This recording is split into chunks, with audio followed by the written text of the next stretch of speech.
Hello बच्चों, मेरी पाठशाला में आपका स्वागत है। आज का हमारा टॉपिक है चैप्टर 4 हीट। यह आपकी साइंस बुक का चैप्टर 4 है। अभी इस चैप्टर पे मैंने 2 वीडियो बना के पोस्ट किए हैं। पहले वीडियो में आपको बताया था कि हीट एक एनर्जी होती है, वो फिर टेम्परेचर के बारे में बताया था, फिर बताया था कि हम टेम्परेचर को जांचते कैसे हैं। उसके लिए 2 थर्मामीटर की बात की थी, एक क्लिनिकल थर्मामीटर और दूसरा लेबोरेटरी थर्मामीटर। आज हम बात करेंगे कि ट्रांसफर ऑफ हीट का मतलब क्या है। अभी हमने आपको बताया था कि मान लीजिए आप एक बर्फ का टुकड़ा बाहर रख दें टेबल के ऊपर, तो कुछ समय बाद वो बर्फ का टुकड़ा पिघल जाएगा। या आप पानी उबालने के लिए गैस के ऊपर रखें, तो पहले बर्तन गर्म होगा, फिर वो पानी गर्म होगा, फिर उबलने लगेगा। तो इसका मतलब है कि हीट जो है ट्रांसफ़र हो रही है गैस की फ्लेम से बर्तन में, बर्तन से पानी में, तभी वो पानी उबल रहा है। और जो बर्फ़ है वो पिघल रही है, सराउंडिंग से गर्मी उसमें ट्रांसफ़र हुई। तो गर्मी जो है, जो हीट है, वो ट्रांसफ़र होती रहती है हमेशा। और वो ट्रांसफ़र होने का एक उसका प्रिंसिपल है। वो प्रिंसिपल है कि वो हायर टेम्परेचर से हमेशा लोअर टेम्परेचर में जाएगी।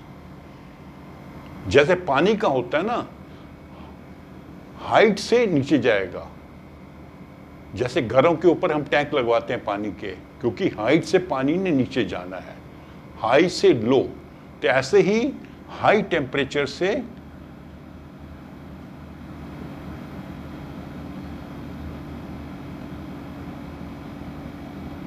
फ्लो करेगी लो टेम्परेचर की ओर।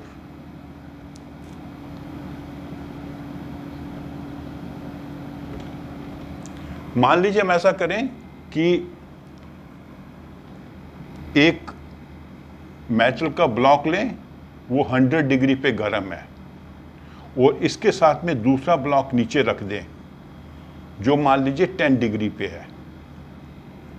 तो ये ब्लॉक से हीट यहाँ पर आएगी, और कुछ समय बाद इसका टेम्परेचर गिर जाएगा और इसका बढ़ जाएगा, लगभग दोनों का बराबर हो जाएगा। ठीक है। बर्फ जो बाहर थी उसका टेम्परेचर बहुत लो होता है, जो आपने बाहर टेबल पे रखती।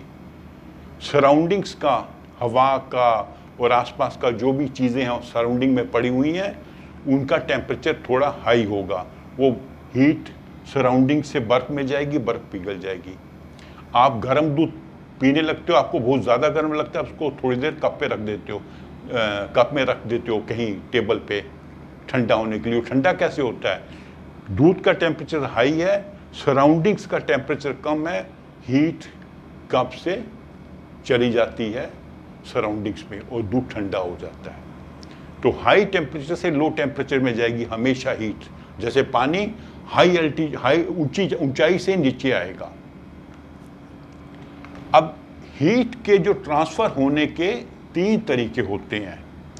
एक होता है कंडक्शन, दूसरा होता है कन्वेक्शन, और तीसरा होता है रेडिएशन। तो आज के इस टॉपिक में हम सिर्फ कंडक्शन की बात करेंगे। अभी मान लीजिए आप एक आयरन रॉड लें,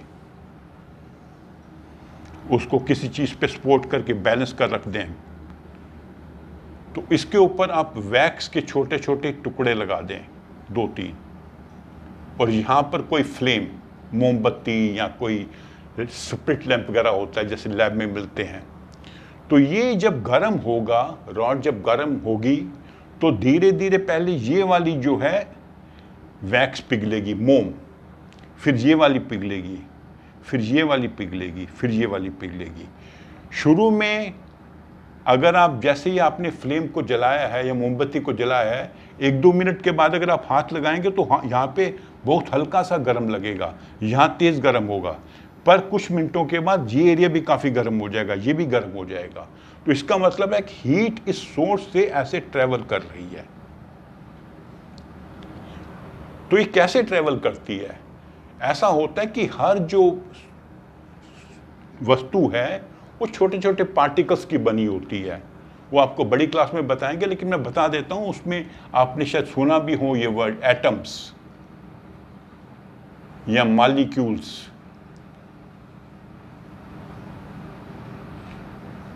तो ये मॉलिक्यूल्स एंड एटम बड़े छोटे कण होते हैं, पार्टिकल्स होते हैं जो हमें दिखाई नहीं देते पर हर वस्तु में होते हैं। जैसे मैंने बताया था ना कि हमारे जो ऑर्गेनिजम्स हैं वो सब सेल्स से बने होते हैं, पेड़ पौधे पशु प्राणी मनुष्य सेल से बने होते हैं। वैसे ही हर पदार्थ जो है, चाहे वो लिक्विड हो, गैस हो, सॉलिड हो, एटम्स या मॉलिक्यूल्स का बना होता है। तो ये पार्टिकल्स क्या करते हैं, जब गर्म होते हैं, यहाँ के पार्टिकल्स गर्म होंगे, वो हीट आगे ट्रांसफर कर देंगे, वो आगे हीट ट्रांसफर करेंगे। मान लीजिए 10 लड़के एक लाइन में खड़े हैं या 7-8 लड़के खड़े हैं, 1 2 3 4 5 6 7। तो अगर इसको मैं बॉल दूं पहले लड़के को, तो ये वहीं खड़े से खड़े होकर इसको बॉल पास कर दे, ये इसको बॉल पास कर दे, ये इसको बॉल पास कर दे, और फाइनली बॉल यहाँ पर पहुँच जाएगा। लड़के वहीं खड़े हैं। तो ये समझ लीजिए एक तरह का ऐसा ही प्रोसेस है, लगभग ऐसा ही प्रोसेस है कि एक पार्टिकल अब जब गर्म होता है वो दूसरे को गर्मी पास ऑन कर देता है, उसका आगे पास ऑन होता है, आगे पास ऑन होता है। तो धीरे धीरे शुरू में यहाँ पे एरिया गर्म होगा, फिर ये एरिया भी गर्म हो जाएगा, फिर ये एरिया भी गर्म हो जाएगा, ये भी गर्म हो जाएगा। तो इसको कहते हैं कंडक्शन। कंडक्शन का मतलब जो पार्टिकल्स हैं इस सॉलिड के, वो गर्म होके गर्मी आगे पास कर रहे हैं, वो आगे पास कर रहे हैं और आगे पास हो रहा है। ऐसे वो पास होते होते जैसे ये बॉल ट्रांसफर हो रहा था, एक एक लड़का दूसरे को बॉल ट्रांसफर कर रहा है, ऐसे ही गर्मी आगे ट्रांसफर हो रही है। तो ये चीज़ गर्म हो जाएगी सारी। अगर आपने मान लीजिए कभी घर में चाय वगैरह बनाई है, तो आप पॉट रखते हो, उसके ऊपर गैस के ऊपर पानी डालते हो, तो जैसे ही रखते हो ना, तो शुरू में 1-आधा मिनट आप पॉट को छू भी सकते हो ऊपर से। ये आपका पॉट है, ये इसका हैंडल है, ये नीचे उसकी फ्लेम है, तो इसमें पानी पड़ा हुआ है, तो एकदम नीचे वाला एरिया गर्म हो जाएगा। शुरू में आप इसको छू पाओगे, हैंडल को भी छू पाओगे, लेकिन 1-2 मिनटों के बाद वो पूरा पॉट गर्म हो जाएगा, फिर आप इसको छू नहीं पाओगे और पानी भी खूब गर्म हो जाएगा। तो ऐसा हो रहा है कि हीट ट्रांसफर हो रही है। लिक्विड्स का अलग है, हम अलग बात करेंगे। सॉलिड में ऐसे ट्रांसफर हो रही है हीट वॉल से। पहले बॉटम गर्म होएगी, फिर वॉल्स गर्म होएगी, पूरा फिर पॉट गर्म हो जाएगा। तो इसको कहते हैं कंडक्शन। ये चीज कंडक्शन होता है सॉलिड्स में। जैसे मैंने बोला कि आयरन रॉड है या ये पॉट है, ये तवा रखते हैं, गर्म करते हैं, तो धीरे धीरे सेंटर में आ गया, ये तवा है आपका, आग सेंटर में है, पर पूरा तवा गर्म हो जाएगा धीरे धीरे।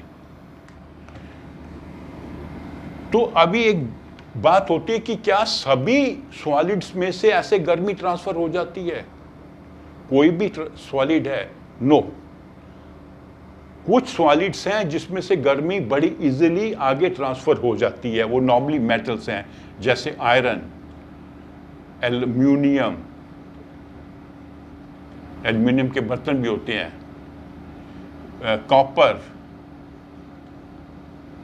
गोल्ड, सिल्वर, जितने भी मेटल्स हैं उनमें गर्मी बड़ी इजीली आगे ट्रांसफर हो जाती है, एक पार्ट से दूसरे पार्ट में, एक पार्टिकल से दूसरे पार्टिकल्स में। कुछ ऐसे सॉलिड्स हैं जिनमें गर्मी ट्रांसफर नहीं होती, जैसे वुड, लकड़ी, प्लास्टिक, रबर। लकड़ी जल जाएगी, प्लास्टिक जल जाएगा, रबर जल जाएगा, लेकिन गर्मी नहीं ट्रांसफर करता। तो अभी मान लीजिए जैसे माचिस की तीली है, माचिस की तीली जलाते हैं, जब तक फ्लेम ऊपर है आप तीली को पकड़ के रख सकते हो, वो तीली गर्म नहीं होती है। अच्छा, बर्तनों में आमतौर पे जो हैंडल होता है वो प्लास्टिक का बना देते हैं या लकड़ी का बना देते हैं, ताकि बर्तन आप आग पे चढ़ाएंगे वो गर्म हो जाएगा, लेकिन उसका जो प्लास्टिक या लकड़ी का हैंडल है वो गर्म नहीं होगा, उसको आप पकड़ सकते हैं। तो ये दो प्रकार के सॉलिड्स होते हैं। एक होते हैं गुड कंडक्टर्स, गुड कंडक्टर्स,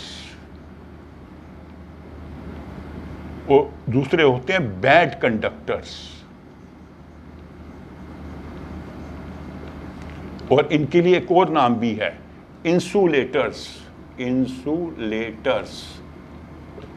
तो ये वो प्रोडक्ट्स हैं, ये वो वस्तुएं हैं जिनमें से हीट आगे ट्रांसफर नहीं होती, जिसके एग्जाम्पल है वुड, प्लास्टिक, रबर।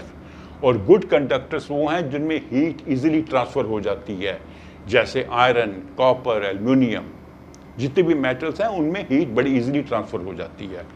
तो इस तरह से जो हीट है वो हाई टेम्परेचर से लो टेम्परेचर की तरफ जाती है और सॉलिड्स में इजीली चली जाती है, इंसुलेटर्स में नहीं जाती है।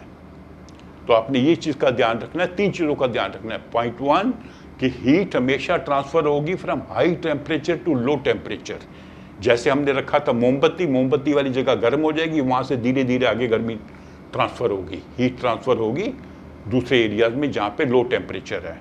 दूसरा, कुछ पदार्थ होते हैं जिन्हें कहते हैं गुड कंडक्टर्स ऑफ हीट, जैसे आयरन, कॉपर, एल्युमिनियम वगैरह, और कुछ पदार्थ होते हैं which are bad conductors of heat, उनको इंसुलेटर्स कहते हैं। इसमें आता है वुड, प्लास्टिक, रबर। तो अगले टॉपिक में हम समझेंगे कि कन्वेक्शन क्या मेथड होता है हीट ट्रांसफर का। ओके, तो मेरी ये वीडियो लाइक कीजिए, शेयर कीजिए और मेरे चैनल को सब्सक्राइब कीजिए। Thank you.